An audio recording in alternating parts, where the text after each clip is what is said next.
Hello everyone, Marián Švajdler speaking. Welcome back to our Multihead seminar. As a warm-up, I've got quite easy and I would say quite common case. This is a urinary bladder biopsy from a middle-aged male. Clinically, they saw some exophytic polypoid tumorous lesion, and they took these biopsies. And at low magnification, we can really see it's something exophytic polypoid there. But if we go to higher magnification, we can only see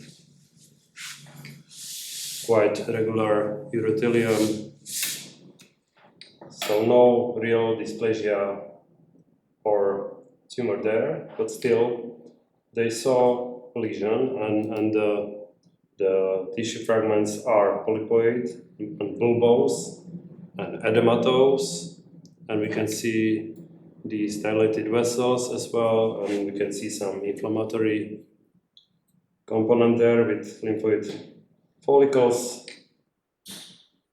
And I really went carefully throughout the biopsy. It was in many blocks, and there was no tumor. So this is a quite nice example of so-called polypoid cystitis, which is non-neoplastic reactive lesion. In some parts there was a picture of so-called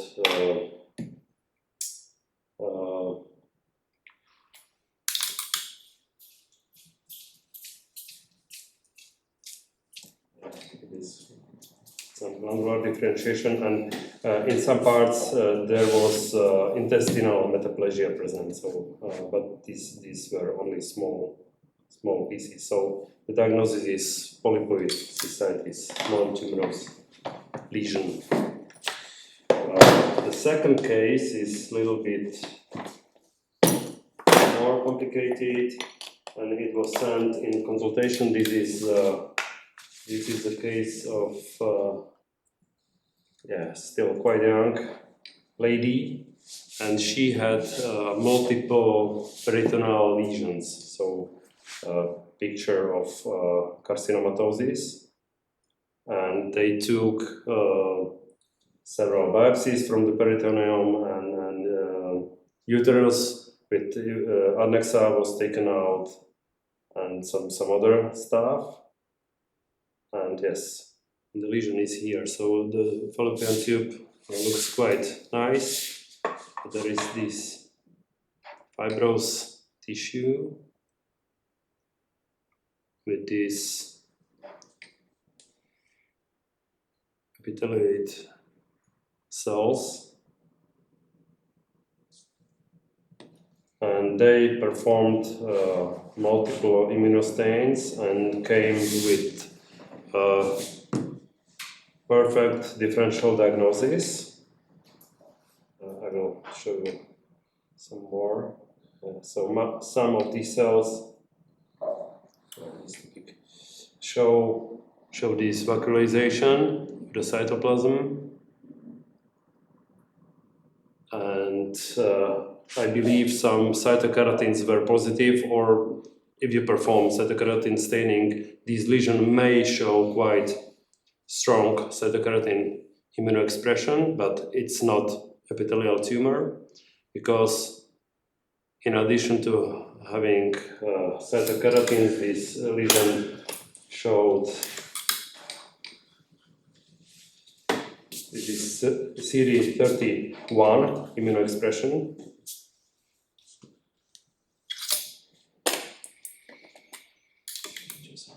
And this is the ERK expression. It's weak, but it's nuclear positive.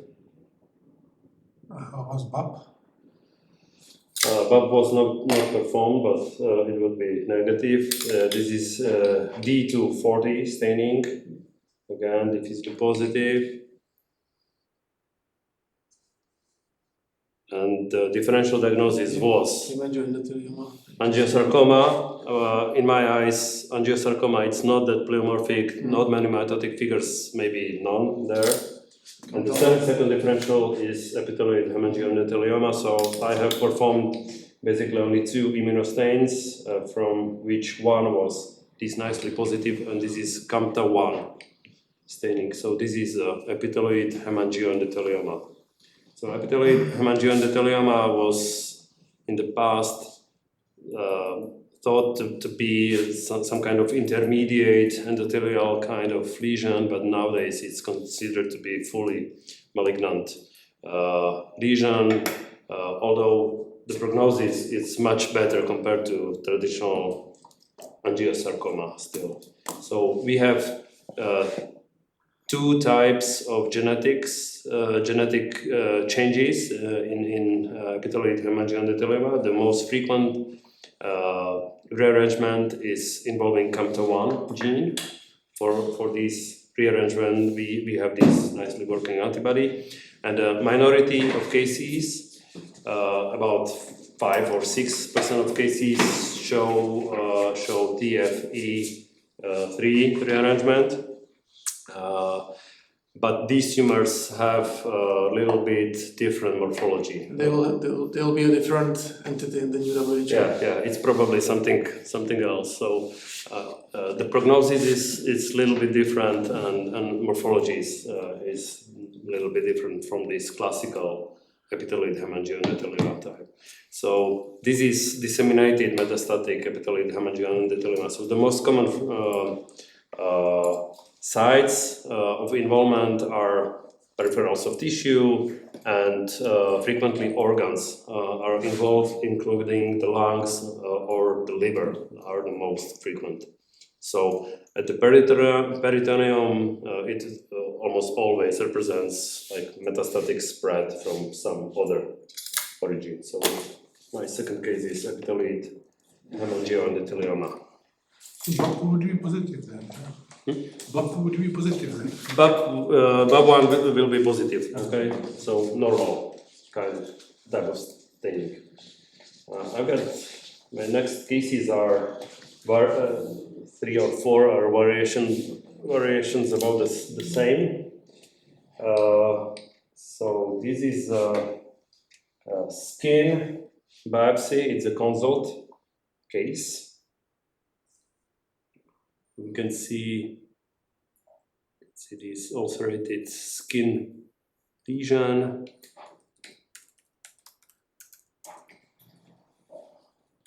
Clearly malignant. And many mitotic figures, including atypical. So you have a lesion like this, you always should think, among others, malignant melanoma, okay? But essentially all melanoma markers were completely negative. I believe only PRAME was positive, but PRAME is not specific. So in addition, we have performed BRAF and RAS antibody staining. It came back negative. So in this scenario, it's always good to perform molecular genetics. And I will show you the vision again. And genetics came back with mutations in TP53 gene, NRAS gene, TERT gene. So all of this is consistent with melanoma. And if you have like big NGS panel, you are able to analyze tumor mutation burden, and in this case it was considered to be high. So the tumor has got high tumor mutation burden. And in addition, we were able to analyze gene signature, and it was a UV signature positive. So all of these together will give you the diagnosis of poorly differentiated or essentially undifferentiated melanoma with complete negativity of melanoma markers. Why is this important to do all of these?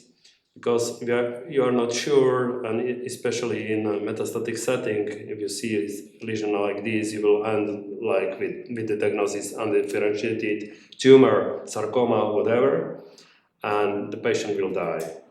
But if you make a diagnosis of undifferentiated melanoma using these advanced molecular techniques, these patients are eligible to receive targeted therapy or immune checkpoint inhibition, and more than 50% of patients will benefit from the therapy, and they will survive the disease. Okay, so this is very, very important. You did not say if it was S100 and SOX It was completely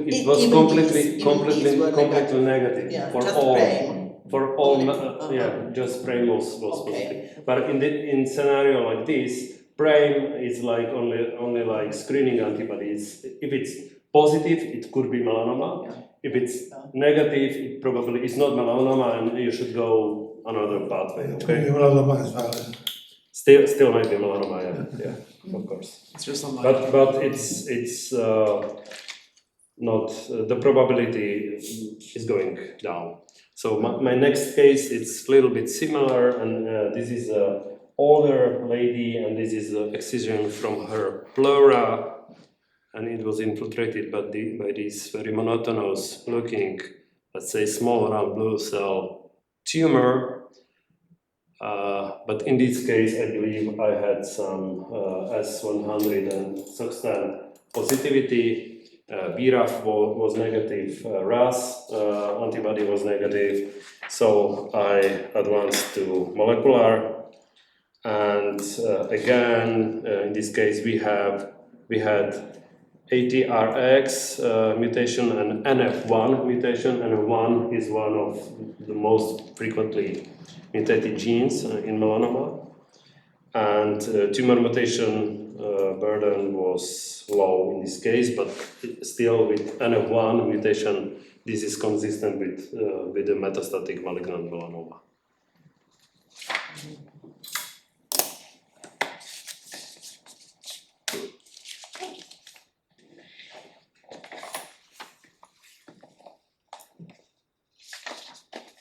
So next case is another consult case.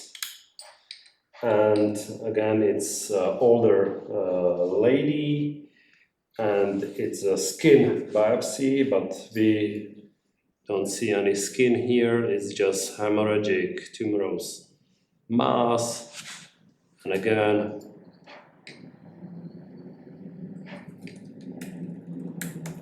it looks like so quite monotonous epithelioid, prominent nucleoli. And again, it was completely negative for all markers, all.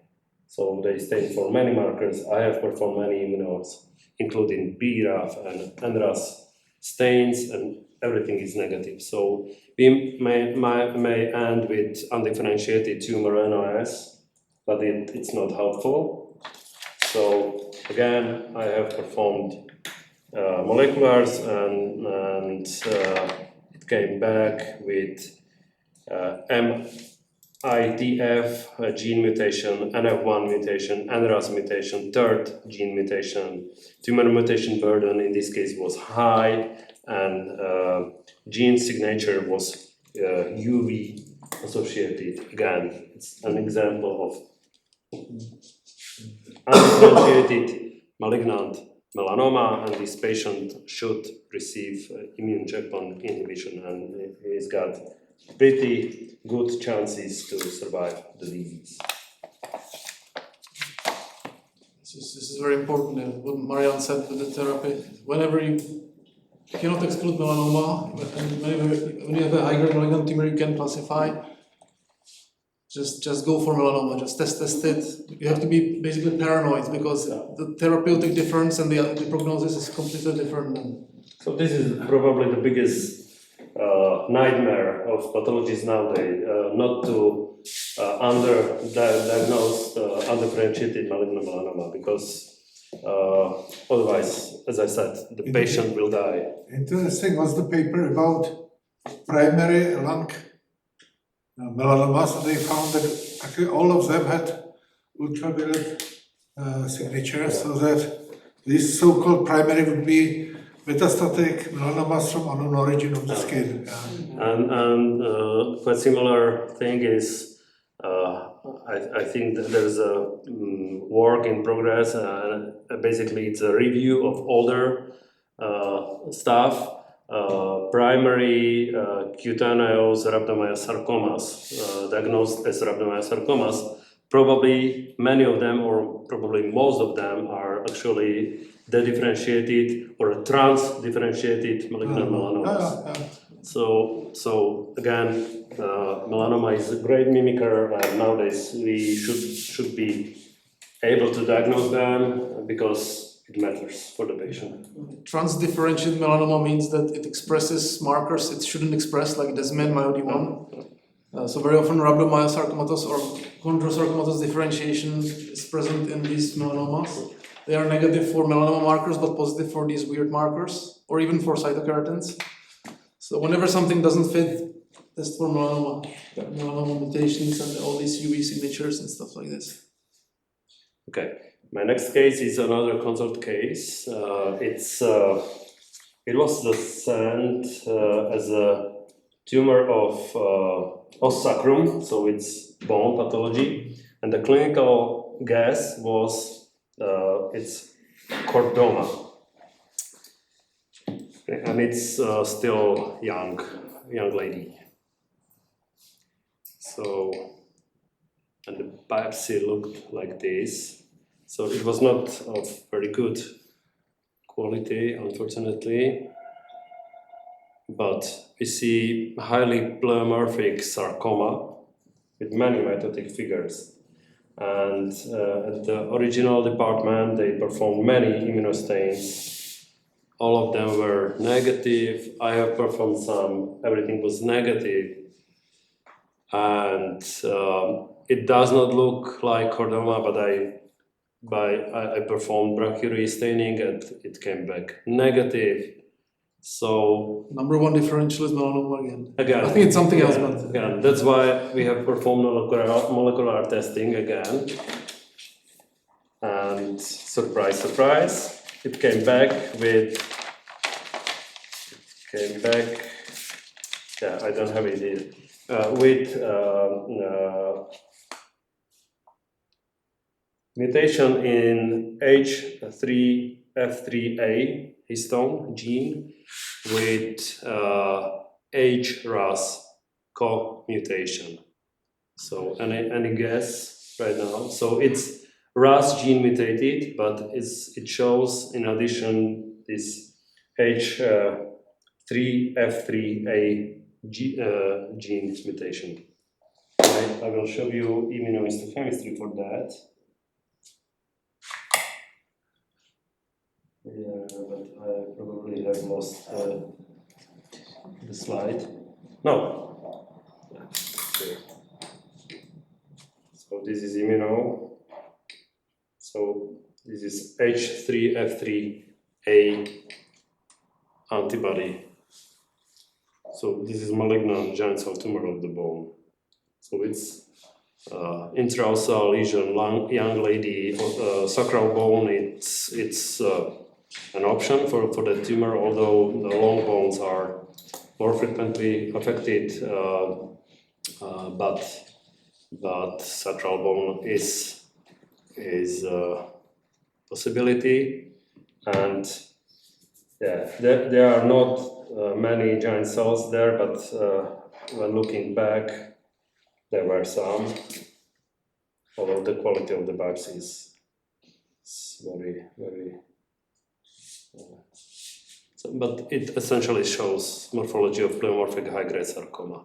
So without molecular genetics, I wouldn't be able to do the correct diagnosis.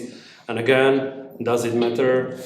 Yes, because there is like targeted treatment for giant cell tumor of bone, although it's not that successful, maybe in malignant example. So this is primary malignant giant cell tumor of the bone, because most malignant cases show like the differentiation during the disease progression. So this was quite a surprise for me.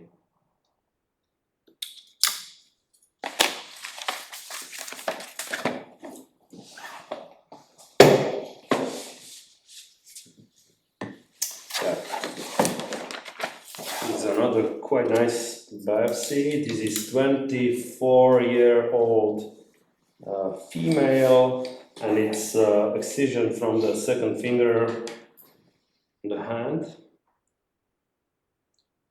Yeah, so it's a skin biopsy.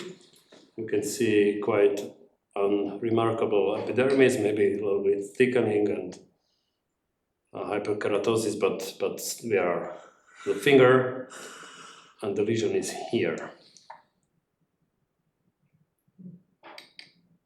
So this is one of the most important pitfalls in dermatopathology, and the lesion does not look that bad. Yeah, so we see almost solid proliferation of these epithelioid cells. Not many mitotic figures, but some, maybe in the middle, were present. And you may think about, I don't know, epithelioid fibrous histiocytoma. Epithelioid sarcoma. And epithelioid sarcoma, of course, is the most important differential diagnosis. So I stopped and performed some immunos. So this is your cytokeratin staining. You can see it's solid, but you see this architecture in even single cell proliferation. And with that, you need only another immunostaining. This is SMART B1 or INI1 staining.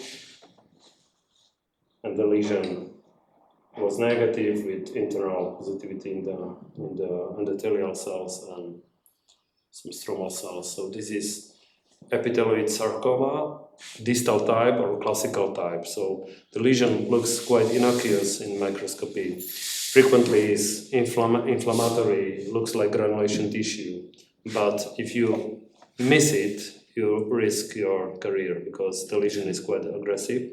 It's sarcoma and needs to be treated like sarcoma. So even the lesion was probably marginally excised in this patient. I have recommended to do some more surgery in this patient based on like multidisciplinary discussion with oncologists. So this is probably the best option for the patient is amputation of a finger, I believe. At least. Yeah. Maybe a whole hand. It likes to grow along the nerves, Yep. long distances. So even though the margin may be negative, there might be something in the nerves 10 centimeters proximally. So they very often they do amputation. It was originally described under the name aponeurotic sarcoma by Laskowski, and the reason is because it grows along aponeurosis, on long distance of the tumor. Yeah. So some more easy stuff. This is another console biopsy. This is let's say middle-aged male. And he had some soft tissue lesion in the region of perineum.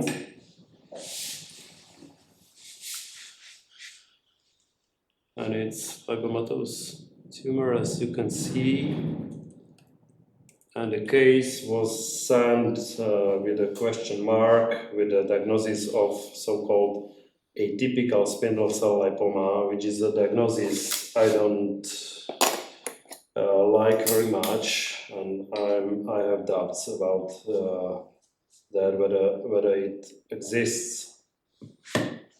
But we have it in WHO classification. So in addition to having this well-differentiated lipomatous component, there is this spindle cell component, which is CD34 positive, and shows loss of retinoblastoma protein staining, and I don't believe it's atypical spindle cell lipoma. I believe it's very typical spindle cell lipoma in less usual location. Yeah, this is probably the best slide I have. So if you have this lesion on the neck, lower neck, on the back, you will not hesitate and do the diagnosis based on H&E only. How was RB1? Sorry, RB1? it's lost. Lost, yeah. It's lost. So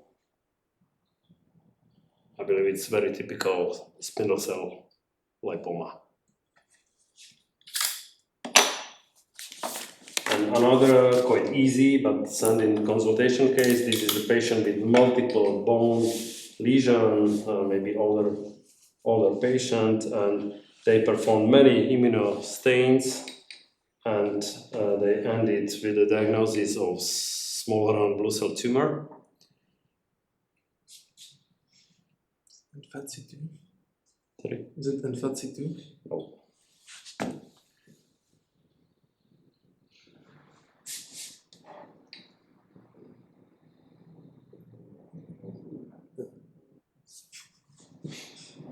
So we are in the bone with multiple, with these cells having this eccentrically located nuclei, Osteolytic, right? osteolytic lesions. Yeah, I have performed only CD 138 and kappa and lambda staining because it's multiple myeloma. Okay, so common things are common, and think about myeloma first. You have multiple osteolytic lesions in older patients. Don't forget about plasma cell neoplasia. My last case, I believe. Yeah, this is quite nice. And it is Tumor and does not show 1p19q codeletion, so it's not oligodendroglioma. So with that morphology, we have several lesions, and yeah, in other parts it looked it was this like almost astrocytoma-like, but still the nuclear features are more oligodendroglioma-like. So I was not able to do the diagnosis with H&E, so I have performed NGS and maybe some other parts here. Is it?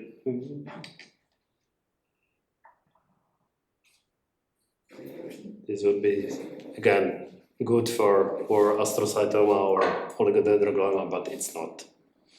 So I have performed NGS, and the lesion shows mutation in FGFR1 gene, and in addition showed mutation in PTPN11 gene with an allelic frequency close to 50%, which is suspicious for germline. And this kind of mutation is associated with Noonan syndrome.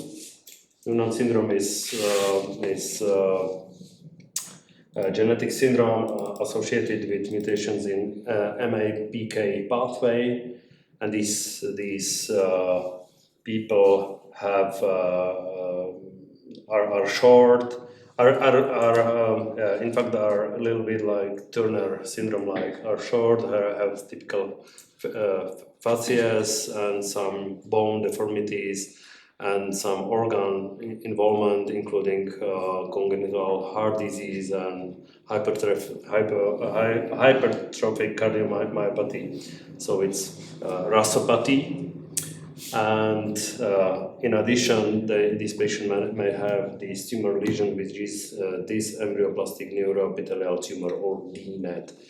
In a typical case, you will have this oligodendroglioma-like proliferation instead in myxoid stroma, but there should be so-called floating neurons in between these cells, floating in these legs.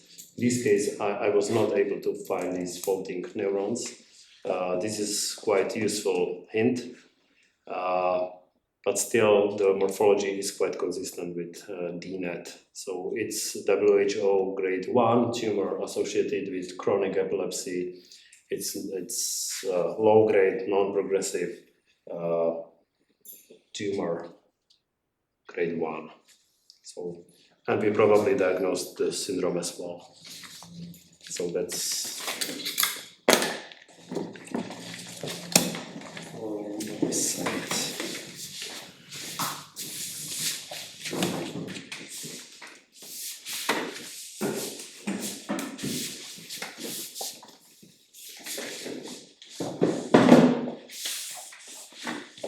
Good afternoon.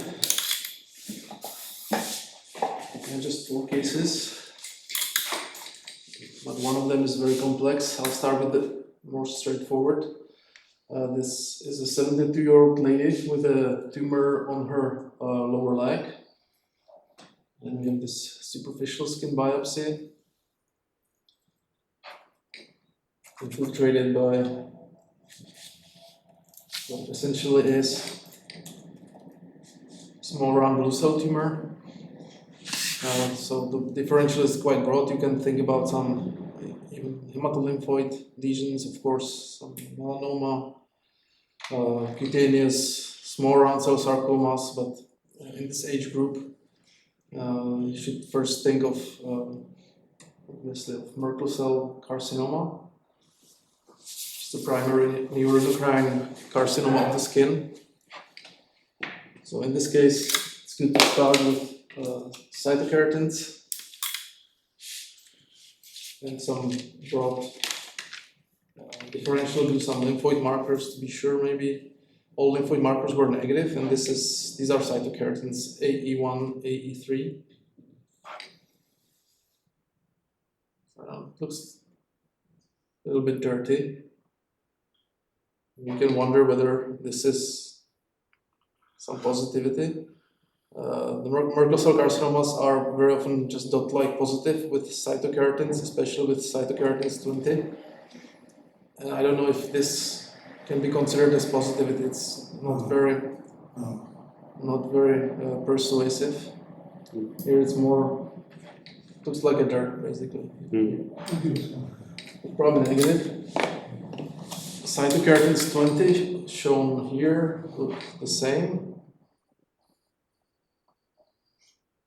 So you can maybe broaden your differential, include more hematolymphoid markers. Again, everything was negative. CD99 for cutaneous Ewing was negative, and it doesn't really look like Ewing either.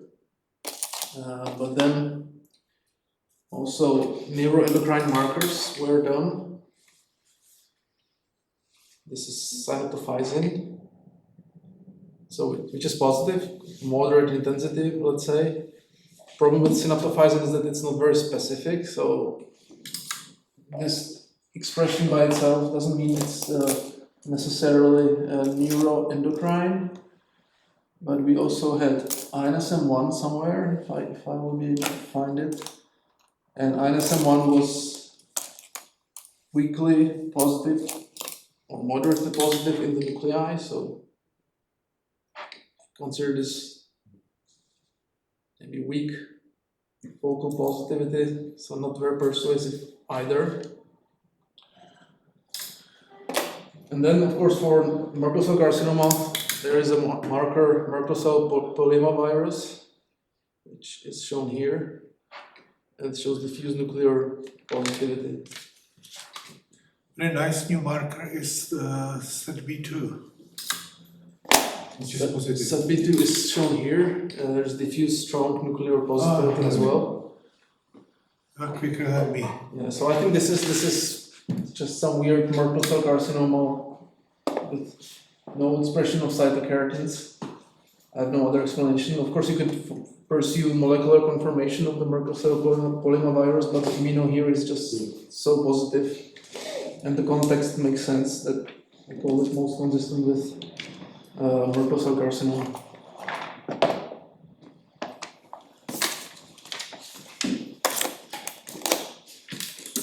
Next case was a 60-year-old male who has a history of mucinous adenocarcinoma of the colon, which was treated 11 years before, or 11 years ago by resection, obviously, and also by multiple cycles of chemotherapy and radiotherapy of the pelvis. And now this is a sample, small sample punch biopsy from acetabulum, so from inside the bone. And we have two samples like this, both show essentially the same thing.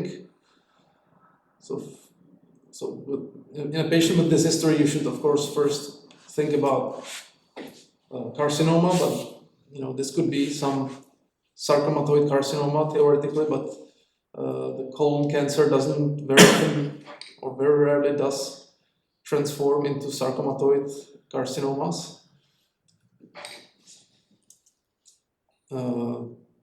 All cytokeratins were negative, EMA or other epithelial markers were also negative. Only thing that was positive was SMA, smooth muscle actin. It was diffusely positive. I will not show it, or maybe I will just quickly put it here. So this is SMA, very strong diffuse expression. It's not very specific marker, but very quite sensitive smooth muscle marker. And this is desmin, and there is some desmin expression. So this could be theoretically morphology would be good for leiomyosarcoma, but in the bone it's very rare. The issue here is that the patient had a radiotherapy, like very high doses of radiotherapy in his pelvis 11 years ago. So this could easily be post-irradiation sarcoma. So basically it could be undifferentiated pleomorphic sarcoma or even osteosarcoma, chondrosarcoma. These are common post-irradiation sarcomas. Also angiosarcoma is very common post-irradiation, obviously. Leiomyosarcoma is not very common after irradiation, so that's the only thing that kind of discourages me to call this leiomyosarcoma. I basically called it undifferentiated sarcoma, most likely post-irradiation, and that the final diagnosis could be perhaps specified if it's resected, which I don't think it will be resected because he's supposed to have multiple lesions in his skeleton. I would comment if you are ever thinking about sarcomatous colon cancer, think twice.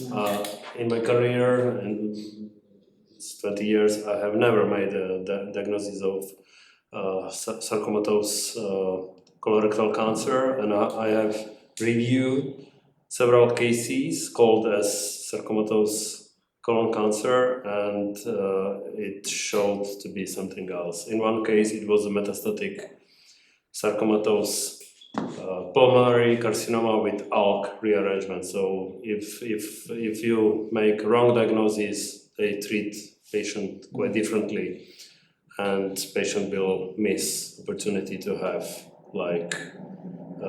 targeted treatment. Yeah, so for our young newcomers, sarcomatous transformation or sarcomatoid carcinoma means that the carcinoma loses its epithelial appearance, loses its glands, and transforms into something that's basically spindle cell looking, sarcoma-like looking.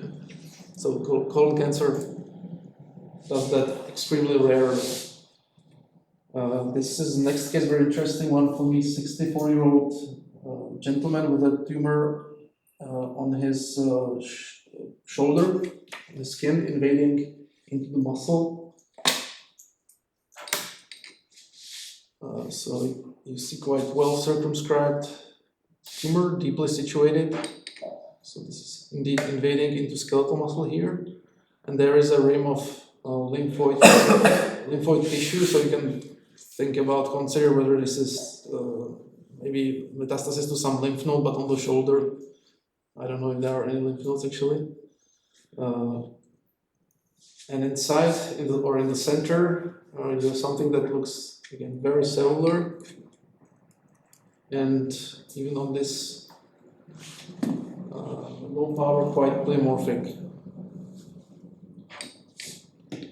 You go yet on higher power, you find multiple mitoses, also atypical mitosis, There was, we have like 10 blocks, so there was necrosis as well. So these are all signs of something malignant. If you have just pleomorphism, so when the cells look different from each other and they have atypical nuclei, dark hyperchromatic nuclei, it's not enough for sarcoma or malignancy. You have to look for mitosis, atypical mitosis especially, and ideally also necrosis to be sure. So here again, broad differential, number one differential here. Anybody?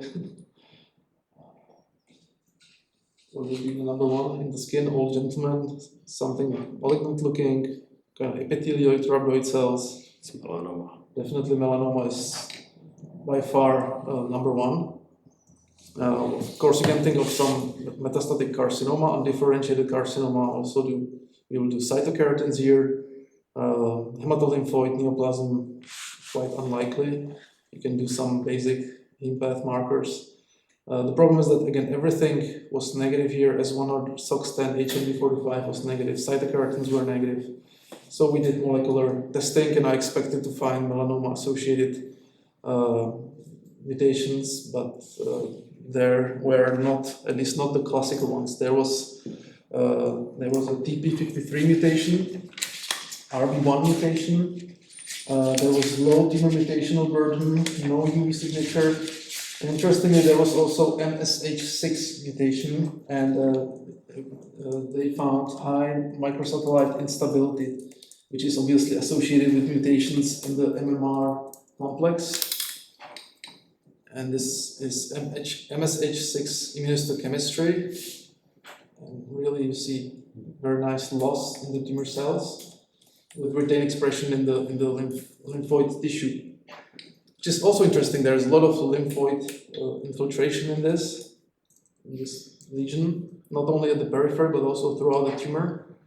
And given the mutational signature, it's most likely undifferentiated sarcoma, undifferentiated pleomorphic sarcoma, TP53 RB1 mutations, also methylation profile consistent with sarcoma, and it is MMR deficient, basically undifferentiated sarcoma with high microsatellite instability, which means that if there is a metastasis of this tumor, it might react or respond to immune checkpoint inhibitors again. So it's very rare to have MSI high microsatellite unstable sarcomas, but they occur, and they are typically either undifferentiated pleomorphic sarcoma looking or myogenic sarcomas. And the last case, quite a long one. It's a long history. The patient is now 35-year-old lady who was first diagnosed 18 years ago with a cystic lucency in her mandible.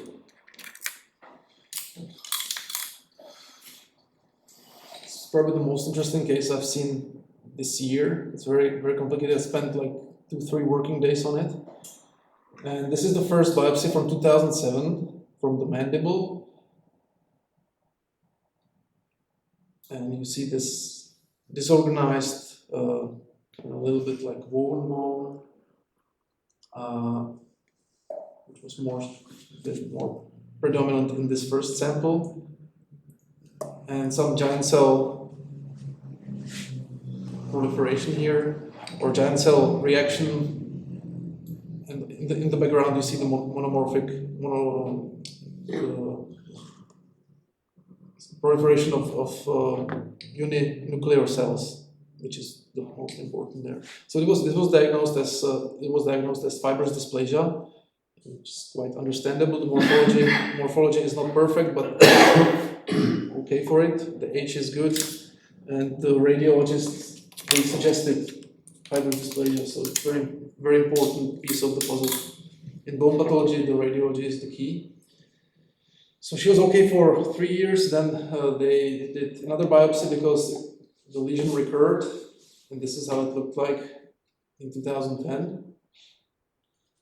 So more complex fibro-osseous proliferation, which doesn't look like fibrous dysplasia much here anymore, I would say. And again, this giant cell predominant proliferation. Again, it was because of the first diagnosis, it was signed out as recurrence of fibrous dysplasia. Back then there was no way to test for molecular, there wasn't even known the molecular of fibrous dysplasia. And this is 2022, so she was okay for 12 more years. And this is another sample from mandible, and this case actually looks pretty good for fibrous dysplasia. These disorganized so-called Chinese letters like fragments of woven bone. The only thing that doesn't fit is that there are, at least in some regions, quite a few osteoblasts remain. The bone trabeculae, you see the osteoblasts around the bone. So it shouldn't be there that prominently, I think, but the low power appearance is very good for fibrous dysplasia, maybe. And again, there was some Jan cell component here, Jan cell rich component. Another sample, 2022, the same year, very similar looking. And then 2024, so end of last year, the lesion grew further. It was quite large, and the lady had also a lesion in her maxilla, the upper jaw. Again, you see some disorganized fibroosseous proliferation with a lot of osteoblasts.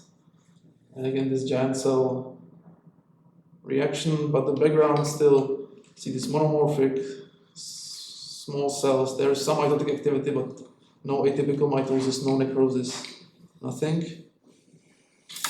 And then it was tested for genus mutation. It was genus is the gene which is present, or the mutation of genus in most cases of fibrous dysplasia was negative.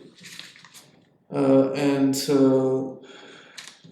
other testing was not possible. Then we have cases from like 6 weeks ago. I really spent a lot of time with it. This is a sample from mandible. You almost don't see the fibroosseous proliferation, and this giant cell rich thing vastly predominates. A lot of giant cells, no nuclear cells in the background. So basically, when you see this in the bone, especially in the genetic bones in the jaws, there are several differential diagnoses. You can think of giant cell tumor of bone, of course. You can stain for the specific IHC, H3F3A, which was negative here. It's not very common in the jaw bones, but giant cell tumor of bone can be basically anywhere. Then you can think of, if it's only in the jaw bones and looks like this, you can think of central giant cell reparative granuloma. It's a pretty common lesion. It's basically a diagnosis of exclusion. After you exclude all the other differential diagnoses, you can call it central giant cell granuloma. Very important differential here is Brown tumor in patients with hyperparathyroidism. Whenever there is a hyperparathyroid activity and a lot of parathormone, the patients may develop multiple lesions looking exactly like this anywhere in their bodies. It's very, very important differential because when the patients have multiple lesions like this in their body, the clinicians will consider that to be metastasis, and they will be getting ready to treat them on oncology. But the only thing they need is to find the source of hyperparathyroidism and get the parathyroid levels to normal. And indeed, this patient was, this biopsy, the last one, came along with another sample from the same patient, which looked like this. And sorry, this is the one from the jaw, 2025, a few weeks ago, and the one I showed before was from the pubic bone. So this is the jaw one. You can see the fibroosseous lesion, and again the giant cell predominant lesion in the jaw bones. And this one I showed is from a pubic bone, so from the pelvis, so completely different location. So they were, because of the history of fibrous dysplasia, the surgeons were thinking of osteosarcomatous transformation of fibrous dysplasia, because that happens in cases of fibrous dysplasia sometimes, that they transform into osteosarcoma and then it can metastasize. The problem is that first, the lesions before weren't fibrous dysplasia, and the second problem is that this doesn't look like osteosarcoma. It doesn't even look like a malignant tumor. It's very cellular, quite mitotically active, but there's no atypia, no atypical mitosis, no necrosis, nothing. So we tested the jaw lesion, this one. It showed HRAS mutation and mutation, most likely germline mutation, which doesn't mean anything. HRAS mutation hasn't been described in any bone tumor yet. And we tested also the pubic lesion to find out whether the mutations are the same. So this pubic lesion had also mutation, germline mutation, so it's everywhere. But also it didn't have HRAS mutation, but KRAS mutation. So it's different lesion with different mutation. It's definitely not a metastasis. I've consulted this case with some of the best bone pathologists on the world, including Peter Nielsen, who was here in February. He said that all the lesions I've just shown you look benign. And his first question was, what are the parad hormone levels? So I asked them again, measure parad hormone. They measured it like for the third time. For the third time, it's normal. Calcium levels are normal. And we just have no idea what this is. Peter Nielsen doesn't know what it is. A bunch of other bone pathologists have no idea what this could be. The only thing I can think of is that the patient is treated for multiple sclerosis, so maybe some reaction to the drugs she's taking. And she has been, for 15 years, severely vitamin D deficient. So perhaps vitamin D deficiency, which causes osteoporosis, can in some predisposed individuals lead to this. I'm just showing this to reinforce the differential. Whenever you see this in bone, think of brown tumor of hyperparathyroidism, giant cell tumor of bone, in jawbones, central giant cell granuloma. And this can also look like this. You can also see aneurysmal bone cyst can look like this. You can do genetics for USP6 rearrangements. But in this case, everything is just negative. We don't know what it is. I suggested to supplement vitamin D as much as they can, and maybe she could be treated with denosumab. Denosumab is the treatment for giant cell tumor of bone, as Marián mentioned. It basically blocks the activity of osteoclasts. Maybe it could help the patient. It's pretty terrible because she can't move basically. She's invalid. 35 years. Okay, well, show you only one entity, but amazing entity. I got one in consultations and I drew 2 more cases from our files. And all 3 lesions arrived in introitus of vagina.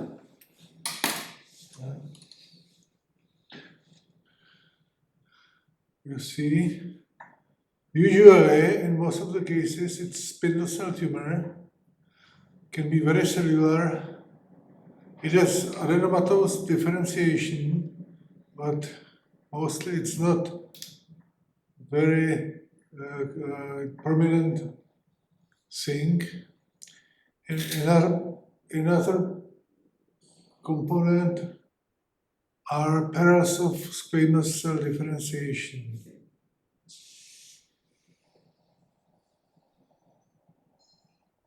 Now here you see the gland,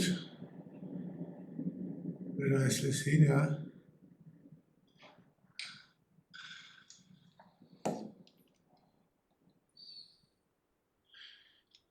Before telling you the diagnosis, I will show you another case of the same entity, introitus of vagina. You see it looks more or less identically. See adenomatous differentiation here. It has some superficial resemblance to Wolffian tumor of familial sexual tumor Wolffian origin, but it is not. We have some suggestion. Spindle cell epithelioma. Yeah, spindle cell epithelioma, but it's wrong name. It's maybe, according to me, it's wrong name. It was described. tuto nejdřív spindle cell Tavasoli renamed it for spindle cell epithelioma, but it was described under much better name, mixed tumor of the vagina. It's tumor that arrives from hymen. Yeah? The women are having their own tumor in hymen. Yeah? It was originally described on this one. It was described originally by Scully, but I don't agree much with the spindle cell name in it because I show you now the case of the same entity, and we have one or two more of this.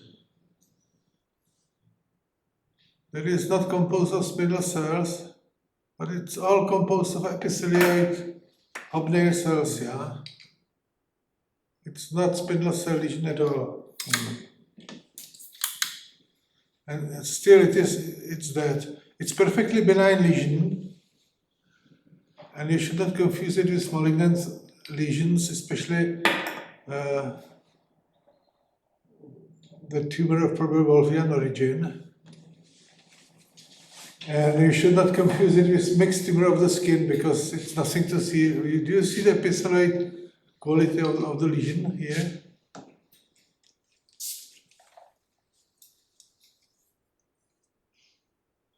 I'm sure that every pathologist would see it at least once in their life. It's rare, but not so much rare. But you will never see 3 cases like you saw just now here. Okay, thank you.